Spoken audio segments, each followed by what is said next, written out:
Ladies and gentlemen, boys and girls, children of all ages, welcome to Sox on Tap. Tony, my first reaction is just, fuck yes, let's go. Sox versus the Twins. That's where it all starts. Because it all starts taking care of business in-house in the Central Division. That's right, I'm a meatball. You got to bring that top button swag, baby. It is always great to beat the Cubs. And I'm a homer, so I always say they're gonna. Dallas Keuchel Lamson got some beards that you should be afraid of. What everybody said when he gets out there, it's me versus the other guy, and I'm going to beat him. So I just love that mentality. It's cool and fucking tough. Steve, would you say that Tony is mad online? I would definitely say that. The White Sox winner.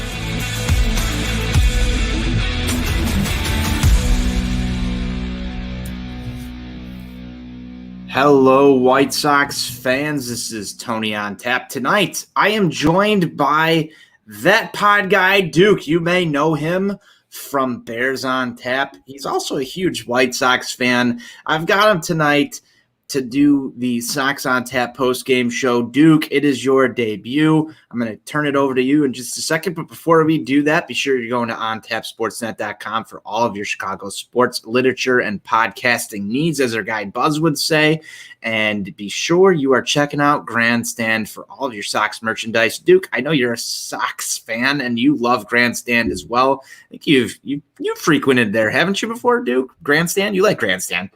Yeah, I got a 1983. I got the 1983 throwback hat, and I also have an authentic Jose Abreu away jersey in there. And I know the away jerseys are really hard to find, man. I love me some Grandstand. You love you some Grandstand, so be sure you're going to check out Grandstand for all that Sox merchandise. Duke, today was a tough one for the White Sox as they lose 11-5 to the Detroit Tigers. It was not the best showing for a 4th of July weekend Saturday, but we're here to talk about it. And Duke, before we get into this game, welcome to the show, man. It's your first appearance on Sox on Tap. I know you frequent the Bears show over there. You guys do an excellent job covering the Chicago Bears. You, Lucas Perfetti, Brandon Suarez, you guys are awesome. So if you're a White Sox fan, you're a Bears fan, be sure you check those guys out. But Duke, welcome aboard, man. Yeah, man, I'm glad to be here. Anyone who doesn't know me, I've been a diehard White Sox fan my whole life. I always got to tell the story. My father grew up on the south side of Chicago in Bridgeport for years. That's where my Sox fandom comes from. Yeah, man, I'm excited to be on the show, man. It's been a long time coming. I love your guys' stuff, and I'm ready. Unfortunately, it starts on a loss. Yeah, unfortunately, it starts on a loss. I wish we were talking about a winner. Steve and I talked about a winner last night, and you always like to beat Detroit because Detroit sucks. I know you're a big fan of that slogan as well. But Duke, man, just not a great ball game for the White Sox today. Let's get into this thing. Dallas Keuchel starts for the White Sox, and they get off to a 2-0 lead early on in the first inning. You're thinking, hey, this is just a continuation of what we've seen the White Sox be able to do against the Detroit Tigers in the AL Central overall. 2-0 start to this ball game. Tim Anderson gets on board to start this one off. Abreu is able to get him in there. Good start for the offense. What are your thoughts heading into this ball game here in the top of the first? Well, I'm not gonna lie. I was a little nervous about Keuchel coming up against Detroit here, I should say. I think he's been on a little bit of an interesting run lately. Hasn't really been shut down stuff. I think a team that's opportunistic like Detroit, I think we saw that when they played Houston and they played New York. So this has really been a series that I was kind of worried about being a trap series. And this game was kind of the typical one with the ground ball pitcher like Dallas Keuchel, them taking advantage of that. And while they didn't take advantage of that early, obviously it struck a little bit later in the game. Yeah, it absolutely did. The White Sox, we're just going to kind of cruise through here. White Sox held that lead until the bottom of the fourth inning where Detroit was able to put up 3. You saw an inside the park home run for Detroit on a poorly played ball by Billy Hamilton. Not something that we're used to seeing from Billy in the outfield. Just a rough play. But the White Sox were able to come back in the top of the fifth inning and put up a 3-spot. Crooked numbers are cool and tough, as we like to say on this show. So you take that lead back. You want to be able to hold on to that. But I think where this game kind of breaks, Duke, is that bottom of the fifth inning where you see Dallas Keuchel get into trouble, like you said. You were worried about it. I was kind of worried about it. And Dallas Keuchel has kind of been quietly the pitcher that I'm most worried about for this White Sox team, getting into trouble spots. I know he played escape artist not once, but multiple times in this game, unable to escape that inning there in the bottom of the fifth. And you have Ryan Burr coming in right after that to relieve him, and he gets squeezed. Let's break down this inning a little bit here, Duke. What are your thoughts on how that all unfolded? Yeah, I think it was kind of right out of the gate in the fourth that Dallas was obviously kind of giving them some meatballs up there to hit, and that's kind of been the story with Dallas so far. Like, especially the past few games, like I was saying earlier, he will give an opportunistic team opportunities to hit. I know that's kind of sounds redundant, but it's been very true out of Dallas this year. And I'm kind of on board with you. I think going into the season, we thought Carlos Rodon or Dylan Cease would be the guys we would have to worry about. And here, Dallas Keuchel has just not been his consistent self, and it reared its ugly head here in the fourth inning. Detroit batters were hitting their spots. They were getting through the infield. They were hitting the gaps in the outfield. And once teams start doing that and kind of figuring out what Dallas is going to bring to the plate, it becomes a very short outing. And that's exactly what happened. And that's why we had to go to Ryan Burr in the fourth inning. It's unfortunate, but Dallas just didn't have it today. Yeah, and Ryan Burr's been fucking excellent for this White Sox bullpen since he's come back. And I like to go back to the tweet that MLB sent earlier this year. Who's going to break out? Ryan Burr replies, me. Just cool and tough stuff out of Ryan Burr. But he comes into this ball game and he starts to get squeezed a little bit. One thing that I noticed during this inning, he should have been out of before the White Sox wind up giving up the lead. He gets squeezed on a ball that is clearly in the top right quadrant of the zone. Zach Collins kind of moves his glove a little bit outside, brings it back in a little bit late. It just was not a good call. Shouldn't have been a ball at all. And I don't like to really get on umpires during this show, Duke. I know you are a longtime listener of this. I don't like to blame losses on umpires. Just because, eventually over the course of the season, things tend to play out. But this one was very game changing for the White Sox. He didn't lose one batter. He ends up losing two batters to some very questionable calls behind the plate. And you see Ethan Katz get thrown out of this game. He wasn't really even barking at the umpire. He was just kind of saying, hey, that's not high. That's in the zone. He gets tossed. Tony La Russa comes out and has some words with home plate umpire. I forget who that was, the umpire's name right off the top of my head. But Tony La Russa comes out of the dugout and has an exchange with the home plate umpire. Winds up staying in the game there. There were some takes on Twitter.com, Duke, that Tony La Russa was not defending his guys during this one. And I disagree with that. I think you do as well. So I'm going to give you the floor here. What does Tony La Russa getting thrown out of this ball game at that point in time wind up doing for this team? And that's exactly the important point right there at the end that I wanted to make. Exactly. Why we already have Ethan Katz getting thrown out of the game, and as egregious as that is, it does not benefit us at all to have Tony thrown out as well. And Tony, if you read his mouth, when he's up there, he's giving him the business. He's saying he said that's bullshit at least 7 times. Like, you could tell he was definitely worked up, but he was also holding back a little bit because he knew that it would only hurt the team. That could have been a turning point in the game. It ended up being a turning point in the game, in all honesty, with how we saw kind of the momentum swing over to Detroit's side.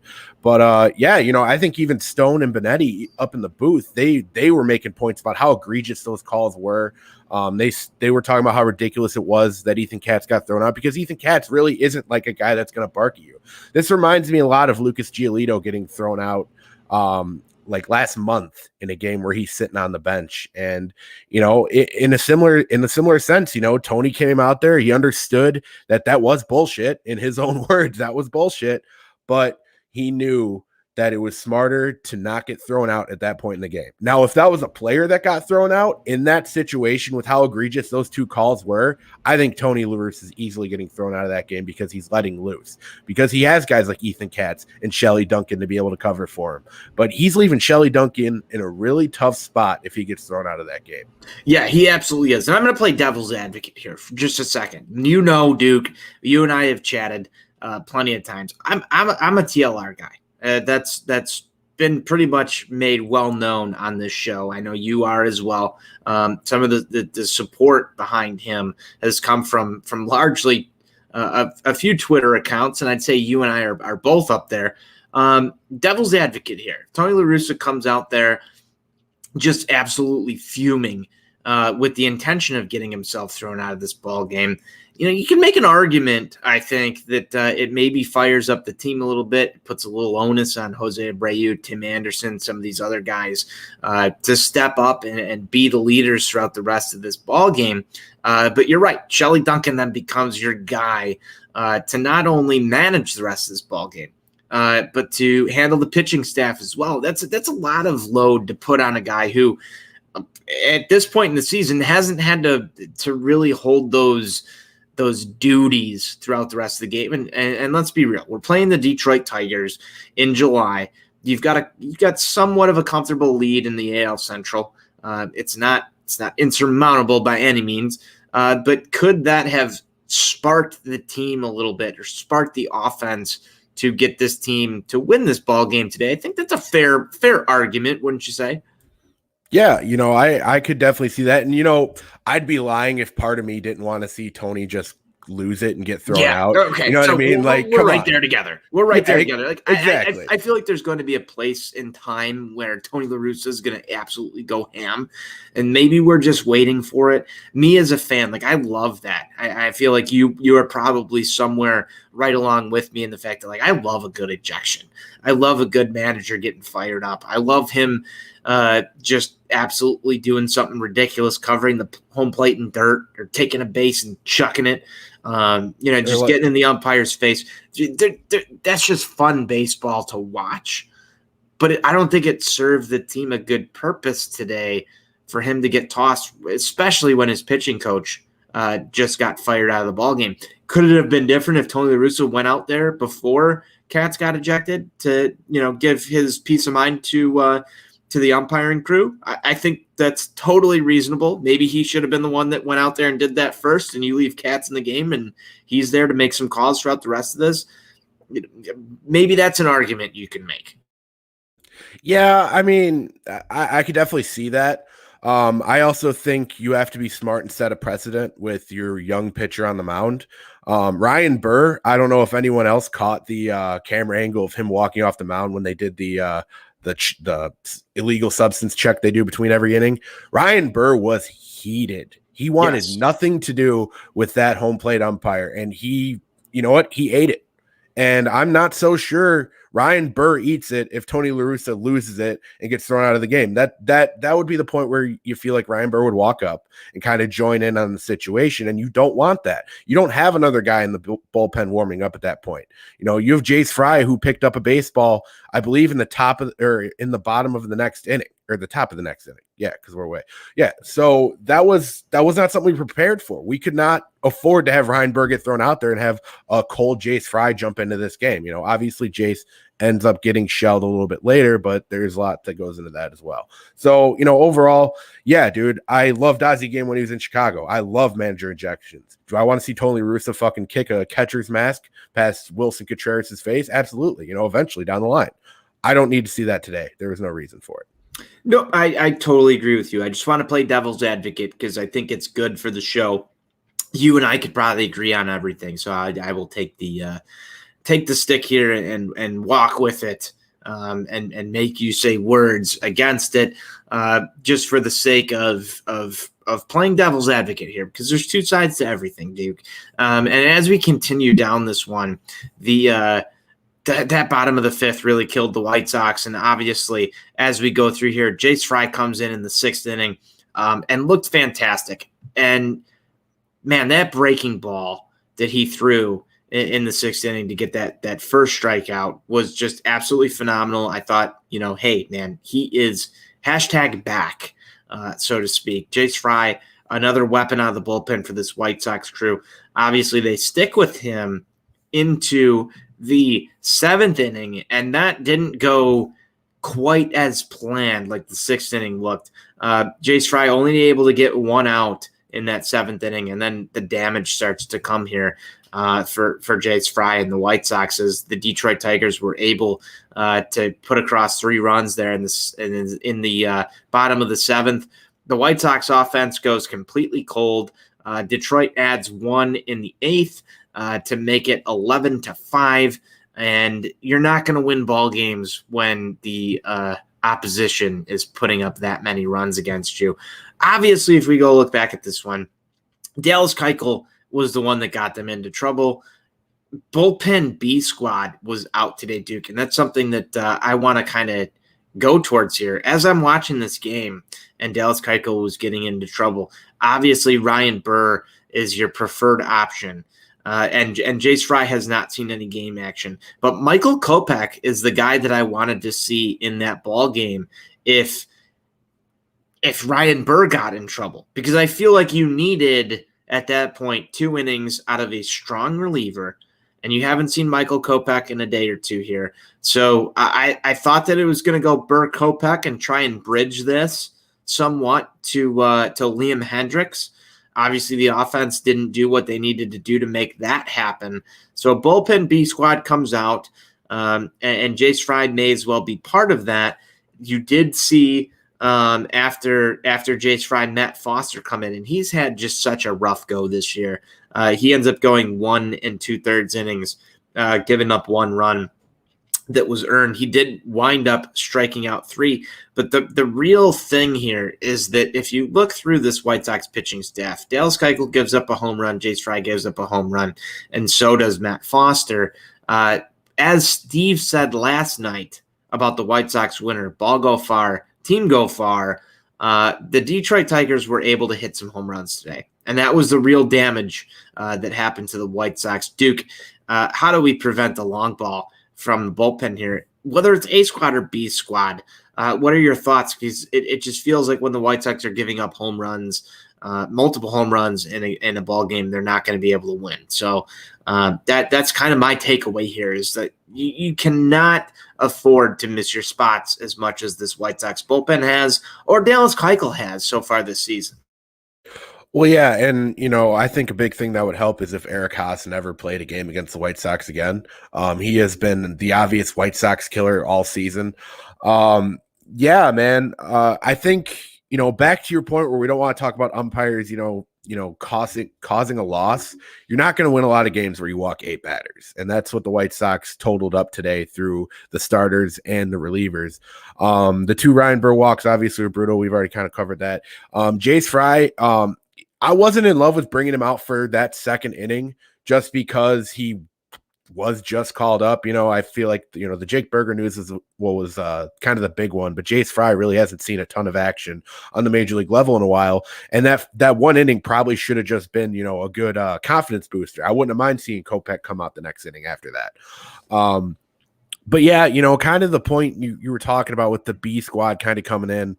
I think a lot of that has to do with Katz not being out there too, because I think Katz is the guy that is really good at getting in Tony's ear and kind of, strategizing what they should do with things like that. And that's kind of hard to do when your guy is sitting in the locker room after it. But it was it was a rough go, and once Detroit started scoring runs, it felt like La Russa kind of hit a point where he didn't want to put out great arms that he's going to have to use tomorrow. Because I feel like we are going to see the A squad coming out of the bullpen tomorrow. And as long as we can keep the game close, I think it's a no-brainer. And we'll probably definitely see Liam Hendricks tomorrow as well. I like that take, Duke. I like that feeling because this White Sox team, you're coming off of a decent winning streak here. Obviously you have the sweep of Minnesota. You win the first one in Detroit. You're not going to win every ball game. And that's kind of where I go with this one. Is you're not going to win every ball game. Was this a winnable ball game for the White Sox? It absolutely was. But you were down Yasmani Grandal today. You're down everybody else that we've talked about on this show over and over again. Eloy Jimenez, Luis Robert, Nick Madrigal. Like you just keep going on naming players who are not in this lineup right now, and you basically have Tim Anderson, Jose Abreu, and the Charlotte Knights in your starting lineup, and a few other replacement players. It's been really awesome to see the resiliency and the utilization of this team. And some of that goes to credit Tony La Russa for keeping them in this as much as they have been. But you're not going to win every ball game. This was a stinker, Saturday stinker. Flush this one, and let's move on. The White Sox are going to take on the Detroit Tigers again tomorrow, and that's going to be at 12:10 Central Time in Detroit. You're going to get Lucas Giolito in another day game. 6-5, 3.84 ERA. He struck out 111.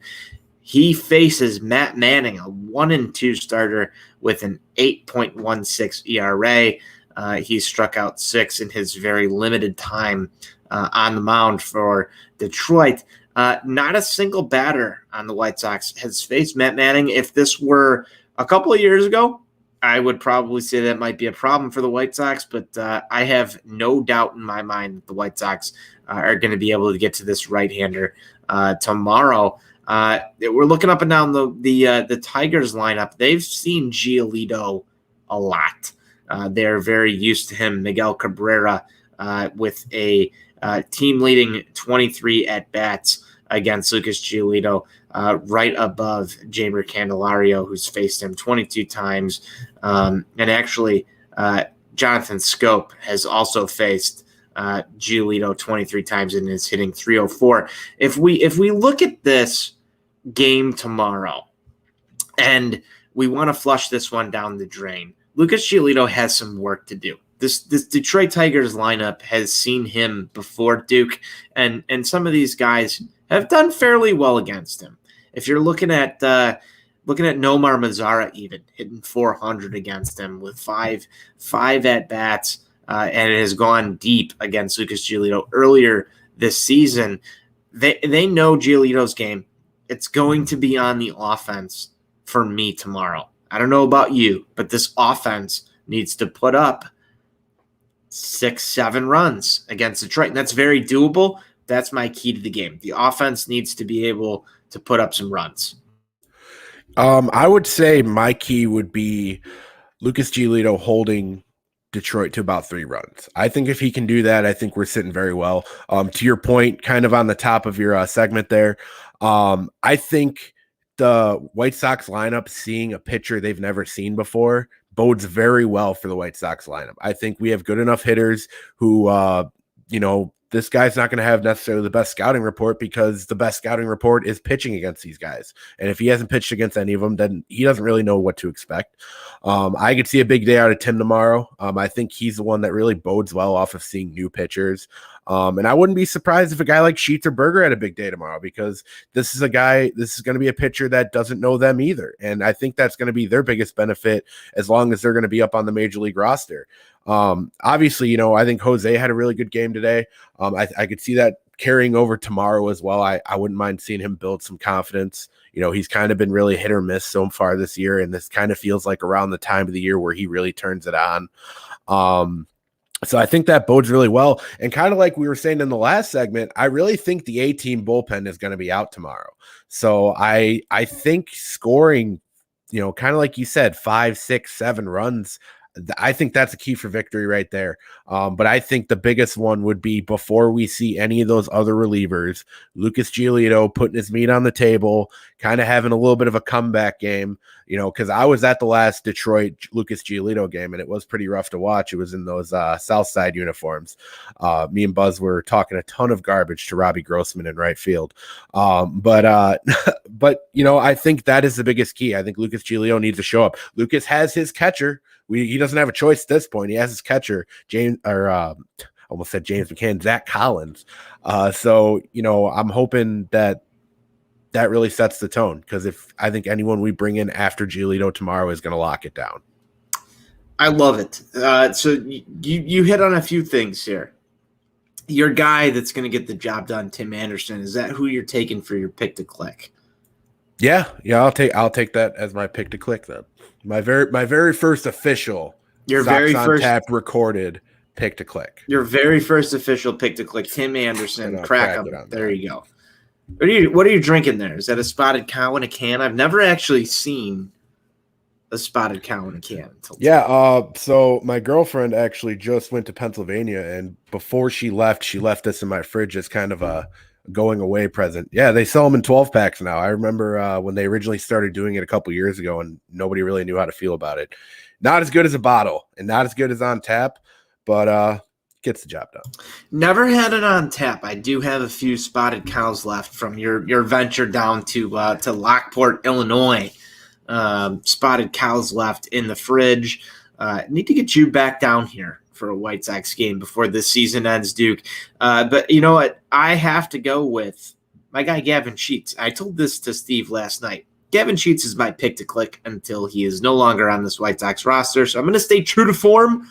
Gavin Sheets is my guy. He's looked absolutely impressive since he joined this White Sox ball club. I love Gavin Sheets for some reason. Don't know why. Just my guy. I'm sticking with him, staying true to the brand. Gavin Sheets, he looks like a meat on the table guy, as you guys would say over on Bears on Tap. So I'm going to stick with him. What are your thoughts on Gavin Sheets so far this year, Duke? All right, so two things that really stick out to me with Sheets. Number one has to be his plate approach. I think the way he handles any really pitch count is very impressive, kind of being young into his MLB career, obviously. And I think he's done a good job with that. I mean, he even got a walk today, and it was an impressive walk. It was. It really was. It was a good at-bat. I mean, he took some pitches that were right around the corner. He's been doing very well with that, and that's a big start for a guy, starting his MLB tenure. I think that's something that a lot of young, talented players really struggle with when they first start, and he seems to have that down very well. And number two, man, just look at the fucking guy. He's huge. Like, does it not look like he's holding a toothpick when he is sitting in the batter's box? Like, it looks like he could do whatever the hell he wants with that baseball bat, and it's been showing early on. It has been, and today wasn't his greatest showing. He left 4 on base. Obviously was unable to get into the hit column or the RBI column to break a White Sox record. But, I mean, dude, Gavin Sheets just looks so impressive so far early on in his career for the White Sox. I'm going to keep riding that. Picked him up on my fantasy team. I need him for dual reasons at this point in time. But Tony La Russa said yesterday, I like batting, one of the most dangerous hitters in the lineup second. If you go back and look, I don't know if that's actually the truth, because we've had some interesting selections for number 2 in the lineup. But Gavin Sheets looks dangerous when he's up at the plate. He is dangerous. You saw it last night when he hit the 3-run bomb.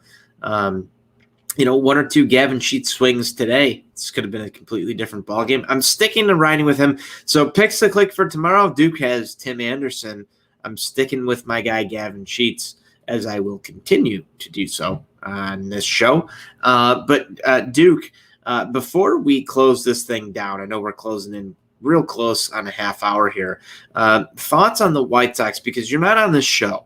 You're not on the show very often. This is your first appearance. So I need a rest of the season outlook from that pod guy, Duke, so that next time you do get on here, we can reevaluate where you're at. What does the rest of this season look like for you?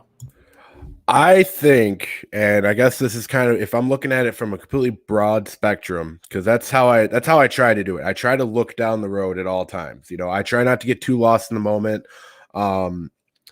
I think people are underestimating what Eloy Jimenez and Luis Robert are going to bring when they come back. And I also think they are underestimating what Tony La Russa can do with the guys that he has. I think Tony has done a great job of making chicken salad out of chicken shit. I said that to you on a text message earlier. And I think as long as we can be good enough, we don't have to be great in July. As long as we're good enough, we can handle business against Detroit. We can handle business against the Twins. I'm not overly worried about Cleveland.